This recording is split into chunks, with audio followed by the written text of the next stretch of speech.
will make a statement to the European Parliament on the preparations for next week's G20 summit. As chairman of the G20, Gordon Brown has been offering active international leadership at what is proving to be one of the most difficult times in recent history. The speed with which he has helped develop the G20 as a new tool of international economic governance is both encouraging and impressive. Today, there is no old Europe, no new Europe, no East or West Europe. There is only one Europe, and it is our home Europe. So I stand here, proud to be British and proud to be European, representing a country that does not see itself as an island adrift from Europe, but as a country at the centre of Europe, not in Europe's slipstream, but in Europe's mainstream. And that is why I am also proud that by a large majority our British Parliament ratified the Lisbon Treaty.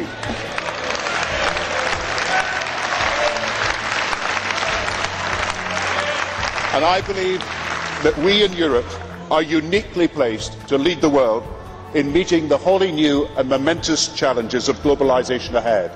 Prime Minister, you received some criticism this afternoon for your comment, British jobs for British workers, but you can brush that aside, because from the moment you said it, I don't think anybody seriously thought that you would ever, as a British Prime Minister, put the interests of British workers above that of your European dream. And my goodness me, you showed that this afternoon. It is just a pity that apart from UKIP, virtually nobody seems to have bothered to turn up to listen to you. No, you are very popular here. You are very popular indeed, because within a few days of the Irish saying no to the Lisbon Treaty, you had rammed that treaty through the British Parliament, and you had done it breaking a specific... You see, I said you were popular. You did it breaking a specific manifesto pledge that you would give the British people a referendum on the constitutional treaty. Shame on you, Prime Minister, for doing that. You have devalued democracy in our country. You have devalued the trust that voters have got in you as a British Prime Minister. But of course we know the reason why. The reason why is that we would have voted no. You said in your speech that none but those on the extremes oppose European Union. Well, that may be right amongst professional career politicians, but a clear majority of the British people want us to have friendship and free trade with the European Union, but do not want to be members of this political union. I want to discuss how we can build from a world which looks today unsustainable, unsafe and unequal, a truly global society which is sustainable for all, secure for all and fair to all. And let me repeat, I believe that the European Union is uniquely placed to lead in building this future. Will you now work to bring the United Kingdom into the euro in the post-recession period? I am also confident that perhaps after today you will announce the end of a couple of opt-outs, or even, as my friend Graham Watson said, announce the entry of the UK in the euro. Some of you will know that for many years I have advanced the case for a global Europe and for the economic reforms to make it happen. The initiative for a global response to a global crisis came from Europe. I will recall that both President Sarkozy and I went to Camp David to propose to President Bush a global response. But I have made this case so strongly in recent years precisely because I passionately want Europe to be leading on the world stage. Prime Minister, what a courageous speech.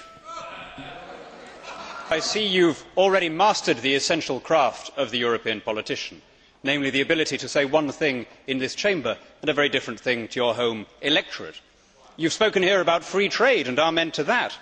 Who would have guessed, listening to you just now, that you were the author of the phrase British jobs for British workers, and that you have subsidised, where you have not nationalised outright, swathes of our economy, including the car industry and many of the banks? Starting at our debate today, as we prepare for the London summit next week, I propose that we as Europe take a central role in replacing what was once called the old Washington consensus with a new and principled economic consensus for our times. You cannot continue against public opinion to build this European Union. If you do it against the will of the people, you are storing up enormous social and political problems for the future. Please, please, let the peoples of Europe decide their destiny.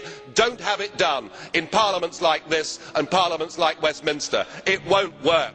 I propose that Europe takes the lead in a bold plan to ensure that every continent now makes the changes in the banking system that will open the path to shared prosperity, that every country participates and cooperates in setting global standards for financial regulation, and every continent injects the resources we need to secure economic growth and jobs. We need a European Financial Services Authority.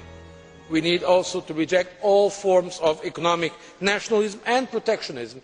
And I believe that for the first time we can also agree the big changes necessary for coordinated action that will signal the beginning of the end of offshore tax havens and offshore centres. With its unique experience of setting supranational, transnational rules, we show that the European Union is better prepared than anyone, not to impose, but to propose the rules for this globalisation. Our regulations should apply to every bank, everywhere, at every time, with no opt-out for a shadow banking system, no hiding place in any part of the world for tax avoiders who are refusing to pay their fair share. And as far as the economy is concerned, you've told us that somehow you're the economic guru.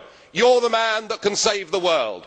Well, I remember very well your first big act as Chancellor when you sold 400 metric tons of gold on the world's exchanges at $275 an ounce. At today's valuation, that would be $10 billion higher. But it isn't just the fact you got it wrong, because we can all get it wrong. It was the fact that you announced in advance how much you were going to sell and on what day you were going to sell it. It was an error so basic that the average A-level economics student, even in these educationally devalued times, wouldn't have done. To add to that, you've destroyed our private pension system. You took away from the Bank of England its ability to regulate the banks and gave it to the tick-box bureaucrats at the FSA in Canary Wharf. And we haven't heard an apology. Your government has apologised for the Amritsar massacre. You've apologised for slavery. You've apologised for virtually everything. Will you please apologise for what you did as British Chancellor, and then perhaps we might just listen to you. Thank you.